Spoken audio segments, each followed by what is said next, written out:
Hello student, स्वागत है बच्चों सभी का आज की इस क्लास में। बेटा, आज हमारी जो क्लास है वो क्लास नंबर 14 है, जो काफ़ी इम्पोर्टेंट है। ठीक है। और आज की जो हमारी क्लास है, इस क्लास नंबर 14 में हम 9 मई 2023 सेकंड शिफ्ट को जो एमटीएस का पेपर हुआ था 2023 का, उसके पीवाईक्यू करेंगे। ठीक है। तो आप सभी छात्रों का सुपर 50 क्लास के ऑफिशियल यूट्यूब चैनल पे स्वागत है। प्यारे बच्चों, आप सभी जो है चैनल पर नए हैं तो सब्सक्राइब ज़रूर करें। और इससे पहले हमारी 1 से लेकर के 13 तक क्लास आ चुकी है। एसएससी एमटीएस के जो फॉर्म हैं वो ऑनलाइन चल रहे हैं, तो जिन छात्रों ने फॉर्म नहीं डाला बेटा अभी वो डाल लीजिए। ठीक है। तो आज जो है, आज संडे का दिन है और तारीख है आज 30 जून। आज 30 जून की डेट है। ठीक है। चलिए, पहला क्वेश्चन हमारा, संगम राज्य पांड्या की राजधानी मदुरै थी। संगम राज्य एक संगम वंश था, उसका एक राज्य था पांड्य। तो पांड्या जो राज्य था उसकी राजधानी क्या थी? मदुरै थी। ये काफ़ी इंपॉर्टेंट है। ठीक है, याद रखना। तो पांड्य जो राज्य था उसकी राजधानी क्या थी? मदुरै थी। ये काफ़ी इंपॉर्टेंट है बेटा। ठीक है।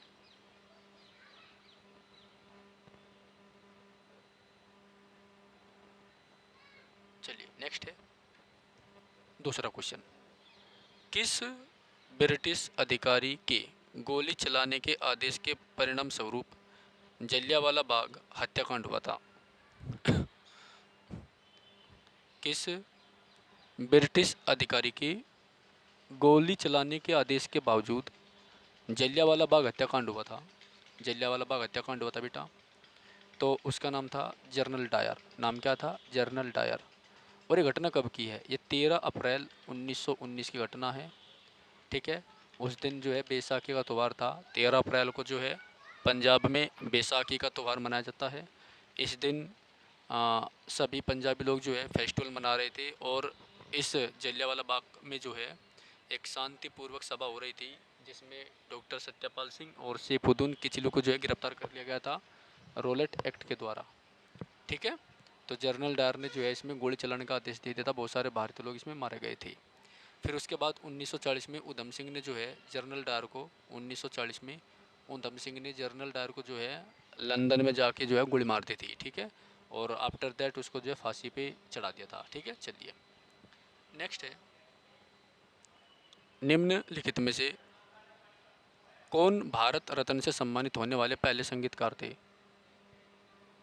M S Subbulakshmi. कौन भारत रत्न से सम्मानित होने वाले पहले संगीतकार थे? M S Subbulakshmi. कौन थे? M S Subbulakshmi. ठीक है, याद रखना। कौन थे बेटा? M S Subbulakshmi. ठीक है। चलिए, तो एम एस सुब्बुलक्ष्मी जो थे एम एस सुब्बुलक्ष्मी जो थे वे भारत रत्न से सम्मानित होने वाले पहले संगीतकार थे। ठीक है, याद रखना। क्वेश्चन नंबर 4 है बेटा। बेटा, एक बार सभी छात्र जो चैनल पर नए हैं प्लीज़ उस चैनल को सब्सक्राइब जरूर करें। ठीक है। और आपको मैं बता दूं, अभी हम एमटीएस की सीरीज़ को कवर कर रहे हैं। ठीक है, एमटीएस की सीरीज़ को कवर कर रहे हैं 2023। और इसमें टोटल हमारे जो सेट है 57 है। इससे पहले हमने 12 सेट जो है फेज़ 11 के करे हैं, और इसके बाद हम सीजीएल के सेट को कवर करेंगे। तो यदि आप किसी भी कॉम्पिटिटिव एग्ज़ाम की तैयारी कर रहे हैं और आपको जीए के जीएस में दिक्कत है, तो बेटा आप जो है यहाँ पर डेली आइए और क्लास देखिए। ठीक है। चलिए, तो चैनल को सब्सक्राइब करिए, अपने मित्रों में शेयर भी करिए। और फोर्थ क्वेश्चन हमारा, राजनीति पर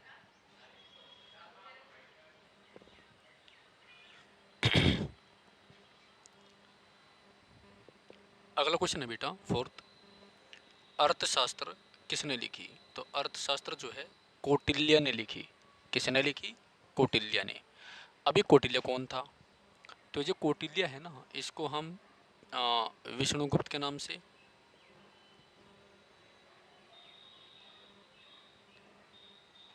इसे हम विष्णुगुप्त भी कहते हैं, और इस कौटिल्य को ही हम चाणक्य भी कहते हैं।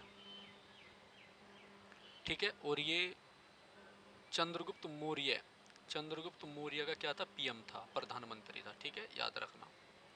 ठीक है। अब ये जो किताब है ना अर्थशास्त्र, ये एक कूटनीतिक किताब है, यानी राजनीति से इसका संबंध है। किससे संबंध है इसका? राजनीति से, ठीक है, याद रखना।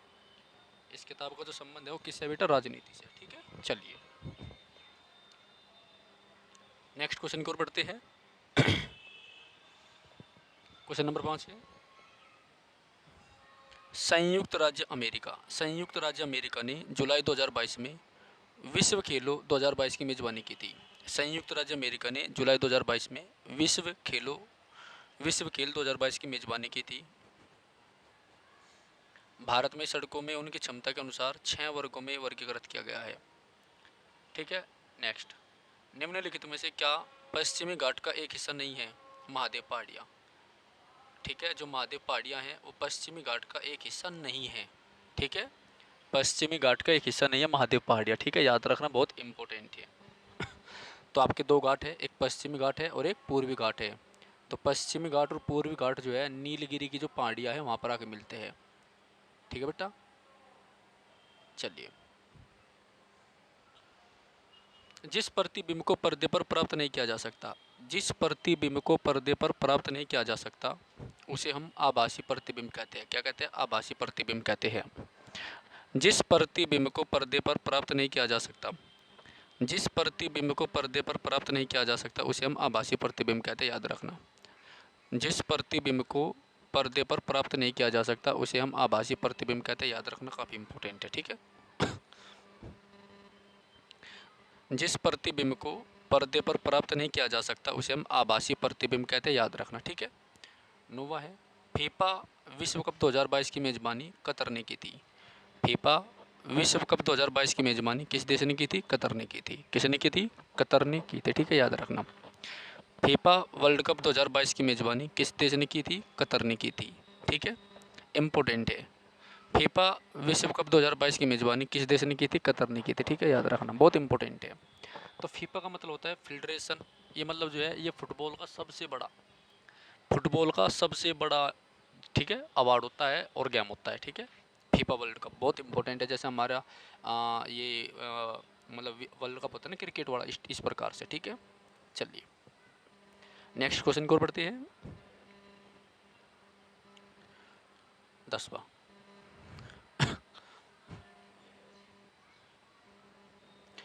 बांग्लादेश निम्नलिखित में से किस भारतीय राज्य के साथ अपनी सीमा साझा नहीं करता? तो वो भारतीय राज्य आपका सिक्किम है, ठीक है।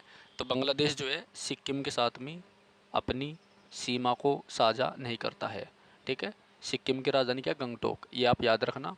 बांग्लादेश कब बना था बेटा? तो बांग्लादेश 1971 में बना था। कब बना था? 1971 में बना था बांग्लादेश। बांग्लादेश कब बना था? 1971 में बना था, ठीक है, याद रखना, ये इम्पोर्टेंट बात है, ओके। तो बांग्लादेश कब बना था? 1971 में बना था, ठीक है। तो बांग्लादेश को जो है सबसे पहले एक देश के रूप में मान्यता देने का जो काम किया था वो किसने किया था? इंदिरा गांधी ने। किसने किया था? इंदिरा गांधी ने, ठीक है, याद रखना। तो बांग्लादेश को एक देश के रूप में सबसे पहले जो मान्यता दी थी वो इंदिरा गांधी ने दी थी, याद रखना। 1971 में बना था। और ये बांग्लादेश जो है इसे पूर्वी पाकिस्तान भी कहा जाता है। क्या कहा जाता है? पूर्वी पाकिस्तान भी कहा जाता है। पूर्वी पाकिस्तान भी इसको कहा जाता है, ठीक है, ये आपको याद रखना है। तो बांग्लादेश को पूर्वी पाकिस्तान के नाम से भी बेटा जाना जाता है, ठीक है, ये काफ़ी इंपॉर्टेंट है, ओके। चलिए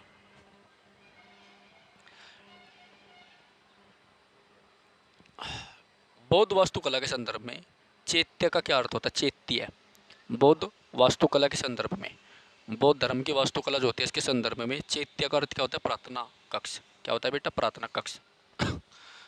तो बौद्ध वास्तुकला के संदर्भ में चैत्य का अर्थ क्या होता है? प्रार्थना कक्ष। क्या होता है? प्रार्थना कक्ष। बौद्ध वास्तुकला के संदर्भ में चैत्य का अर्थ क्या होता है? प्रार्थना कक्ष होता है, याद रखना, प्रार्थना कक्ष होता है। बौद्ध वास्तुकला के संदर्भ में चैत्य का अर्थ क्या होता है? प्रार्थना कक्ष होता है, ठीक है, याद रखना, बहुत इंपॉर्टेंट है, ठीक है। अगर हम बौद्ध धर्म की बात करें तो बौद्ध धर्म के जो प्रणेता है महात्मा बुद्ध, उनका जन्म कब हुआ था बेटा? 563 BC में। कब हुआ था? 563 BC। It means Isa Masih के जन्म से 563 साल पहले इनका जन्म हुआ था, ठीक है। मृत्यु कब हुई थी? 483 BC में, यानी ईसा मसीह के जन्म से 483 साल पहले इनकी मृत्यु हुई थी, ठीक है, ओके।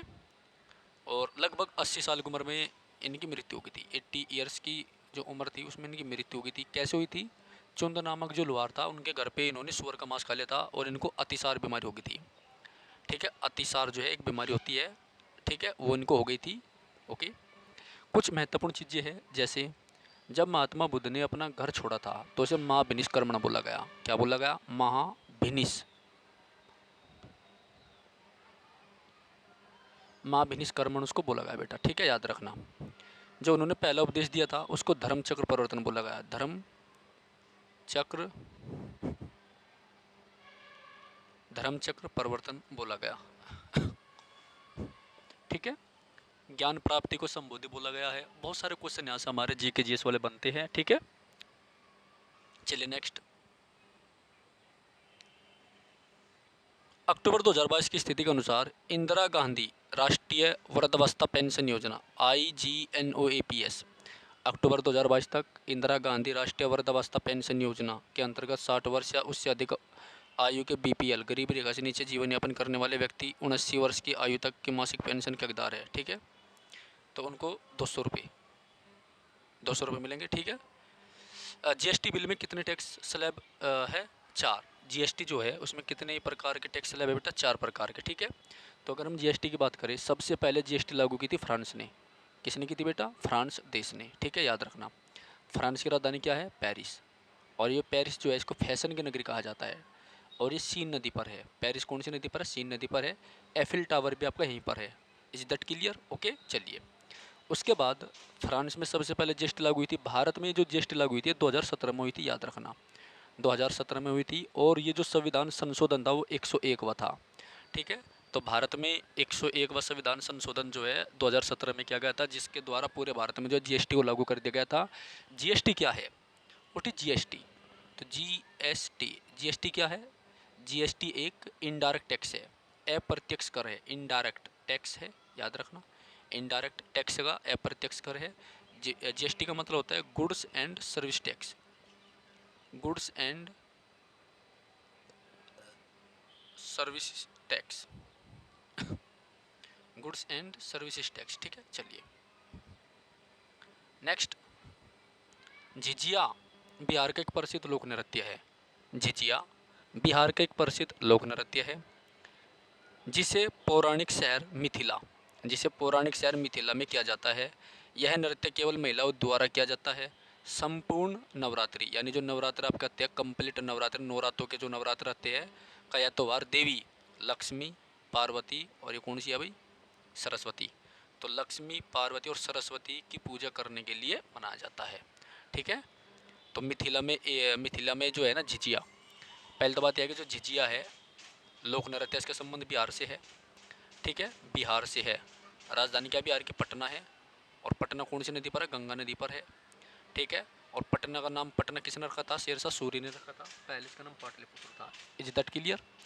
तो यहाँ पर ये जो फेस्टिवल मनाया जाता है ये लक्ष्मी को, पार्वती को और सरस्वती नदी को और सरस्वती देवी को, तीनों के रूपों की पूजा करने के लिए इस त्यौहार का आयोजन किया जाता है, पर्व का आयोजन किया जाता है। ठीक है, भारतीय राष्ट्रीय कांग्रेस ने 1929, काफ़ी इंपॉर्टेंट है, तो भारतीय राष्ट्रीय कांग्रेस ने 1929 में लाहौर में एक अधिवेशन होता कांग्रेस का। 1929 में, याद रखना, लाहौर में अधिवेशन हुआ था जिसकी अध्यक्षता पंडित जवाहरलाल नेहरू ने की थी। ठीक है, याद रखना।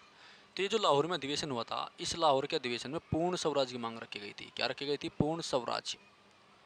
पूर्ण स्वराज की मांग रखी गई थी बेटा। लाहौर आपका रावी नदी पर है, याद रखना।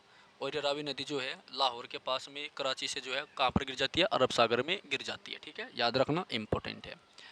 ओके, तो कांग्रेस का जो 1929 का अधिवेशन था लाहौर में हुआ था। पंडित जवाहरलाल नेहरू ने इसकी अध्यक्षता करी थी। ठीक है, लाहौर रावी नदी के तट पर है। पूर्ण स्वराज की मांग इसमें रखी गई थी। पूर्ण स्वराज की जो मांग है उसमें रखी गई थी। पूर्ण स्वराज की मांग इसमें रखी गई थी। ठीक है, याद रखना, काफ़ी इंपॉर्टेंट है। ओके, नेक्स्ट है बेटा। अक्टूबर 2022 की स्थिति के अनुसार भारतीय संविधान में कितने मौलिक कर्तव्य? 11।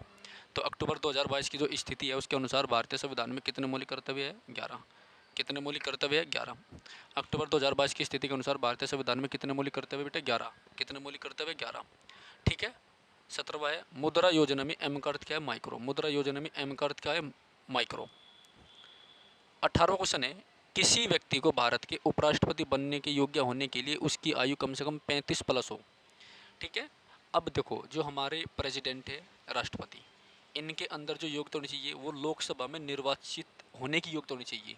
जबकि जो वाइस प्रेसिडेंट है, इसका मतलब है उपराष्ट्रपति, इनके अंदर राज्यसभा में निर्वाचित होने की योग्यता होनी चाहिए। लोकसभा में निर्वाचित होने की योग्यता कितनी होती है? 25 ईयर होती है। ठीक है। लोकसभा का टाइम पीरियड 5 साल होता है। राज्यसभा की कितनी होती है? 30 ईयर होती है। इनका टाइम पीरियड कितना होता है? 6 साल होता है ना। और ये जो आपका राज्यसभा ये परमानेंट हाउस है और लोकसभा आपका परमानेंट हाउस नहीं है। ठीक है, याद रखना। तो हमारी जो पार्लियामेंट है बेटा, पार्लियामेंट है, इस पार्लियामेंट के यानी संसद के, इस पार्लियामेंट के यानी संसद के पी4 प्रेसिडेंट होता है राष्ट्रपति। ठीक है। आर्टिकल 52 जो है भारत के एक राष्ट्रपति का उल्लेख करता है। ओके। तो पी4 पार्लियामेंट यानी संसद का जो गठन है वो आर्टिकल 79 में सॉरी आर्टिकल 79 में। ओके। इसके 3 भाग है, Lok Sabha, LS, Rajya Sabha RS and P four president यानी राष्ट्रपति। ठीक है, ये आप याद रखना। राष्ट्रपति गलत लिखा भाई, ये गलत लिखा, राष्ट्रपति। ठीक है, याद रखना। लोकसभा कौन से आर्टिकल में? 81 में। राज्यसभा कौन से में? 80 में। और राष्ट्रपति आपको 52 में है। ठीक है, चलिए 1900 क्वेश्चन है, निम्नलिखित में से कौन सी परत पृथ्वी के वायुमंडलीय परतों में से एक नहीं है? अंतमंडल। ठीक है, चलिए देखो, ये जो परत है हमारी, ये काफ़ी इंपॉर्टेंट है, वायुमंडलीय परत। इनमें एक समताप मंडल होता है, एक परत है समताप मंडल। सम, यार हम बोल कुछ रहे, लिखे कुछ जा रहा, समताप मंडल, समताप मंडल। ठीक है, याद रखना। तो जो समताप मंडल है बेटा, ये जो समताप मंडल है ना, इसमें आपकी ओजोन परत पाई जाती है, बहुत इंपॉर्टेंट है। ओजोन परत पाई जाती है समताप मंडल में। ठीक है, जो समताप मंडल है इसमें ओजोन परत पाई जाती है। इसका फॉर्मूला O3 होता है। O3 हो गया। 16 सितंबर को जो है अंतर्राष्ट्रीय ओजोन दिवस मनाया जाता है, विश्व ओजोन दिवस मनाया जाता है मतलब। ठीक है, इस बात को भी आप याद रखना। जो ओजोन है इसको हम डोबसन में मापते हैं। किस में मापते हैं? डोबसन में, डोबसन में। ठीक है, चलिए नेक्स्ट है 20वां, पंडित बिरजू महाराज। अति इंपॉर्टेंट क्वेश्चन है, पंडित बिरजू महाराज, अति इंपॉर्टेंट क्वेश्चन है आपका। पंडित बिरजू महाराज निम्नलिखित में से किस पुरस्कार से सम्मानित किया गया था?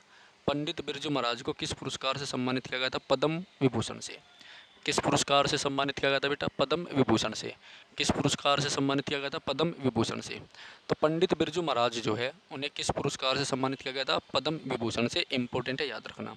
पंडित बिरजू महाराज को पद्म विभूषण दिया गया था, पद्म विभूषण। ठीक है, याद रखना, ये भारत का दूसरा सबसे बड़ा अवार्ड है।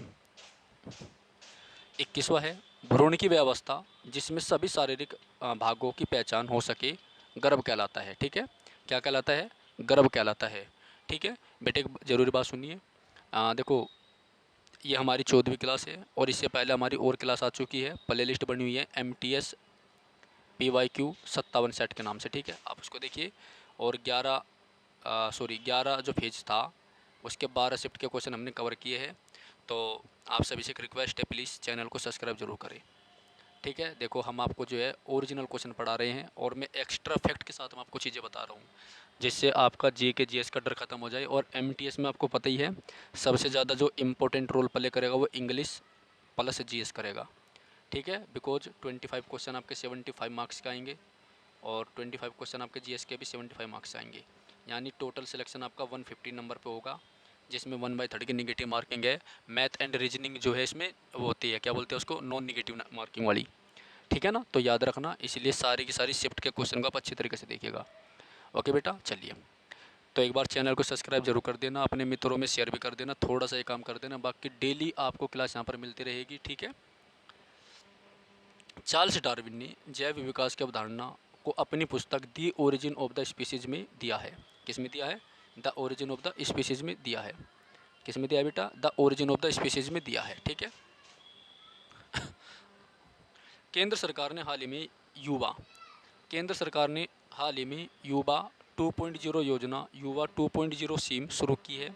यह 30 वर्ष से कम आयु के युवा लेखकों के लिए एक प्रशिक्षण और परामर्श का कार्यक्रम है।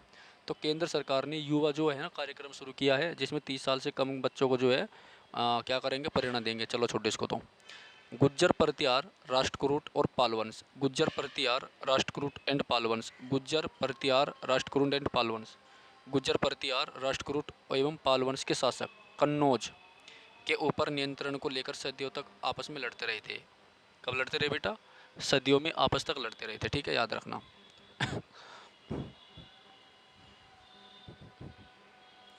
कन्नौज, कन्नौज काफ़ी इंपॉर्टेंट है, इसको पूर्व का सिराज कहा जाता है कन्नौज को, ठीक है। और एक बार फिर मैं बता रहा हूँ, जो छात्र नहीं है चैनल को सब्सक्राइब करें, वीडियो को लाइक करें, कमेंट करके क्लास का फीडबैक दें और प्ले लिस्ट में जाके एमटीएस की कंप्लीट क्लास देखिएगा आप। इससे पहले हमारी 13 क्लास आ चुकी है और 57 क्लास तक ये चीज़ें चलती रहेगी। एक सीरीज है, इसके बाद सीजीएल को हम कवर करेंगे। जब आपका जीडी का नोटिफिकेशन आ जाएगा तो जीडी के पीवाई को हम करेंगे, ठीक है बेटा। तो निम्नलिखित में से कौन सी देवी देवता उड़ीसा के पूरी रथ यात्रा उत्सव से संबंधित नहीं है? भगवान शिव। तो निम्नलिखित में से कौन सी देवी देवता उड़ीसा के पूरी रथ यात्रा उत्सव से संबंधित नहीं है? भगवान शिव। तो संबंध किसका बेटा? भगवान जगन्नाथ का। किसका है? जगन्नाथ का, ठीक है, याद रखना। तो पूरी का जो मंदिर है वो उड़ीसा में है, ठीक है, उड़ीसा में, उड़ीसा में है, ठीक है, याद रखना, काफ़ी इंपॉर्टेंट है। Okay, is that clear? चलिए, तो ये हमने यहाँ पर अपना मतलब जो सेट कर लिया है। ये हमारी क्लास नंबर 14 है बेटा। क्लास नंबर कौन सी? 14 है, जो अपने आप में काफ़ी इंपॉर्टेंट है। क्लास नंबर 14 है, ये काफ़ी इंपॉर्टेंट है, थोड़ा सा आप इसको देखिएगा ज़रूर, ठीक है। बाय।